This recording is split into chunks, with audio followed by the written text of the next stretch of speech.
4.5 years ago, I was a sophomore at Harvard, and that's when that semester came to terms with being gay,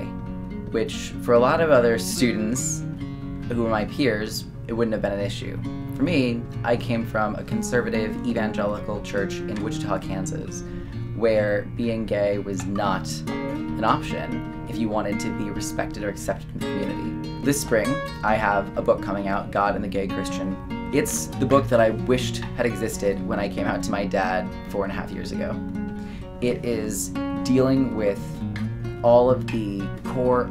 questions and concerns that somebody like my dad has about this issue, or at least for him at the time he had, which is how to understand Scripture and how to take Scripture seriously and respect and submit to Scripture's authority,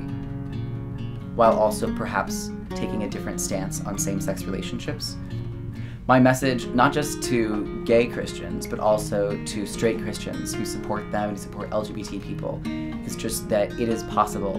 to affect change and reform in our churches with grace and love and patience and persistence, and with the right arguments about Scripture, to make sure that what we're saying about Scripture is sound and is careful and is reverent. When people have their views most firmly held, it tends to be when they haven't really absorbed the reality of gay orientation and of gay people and of gay Christians.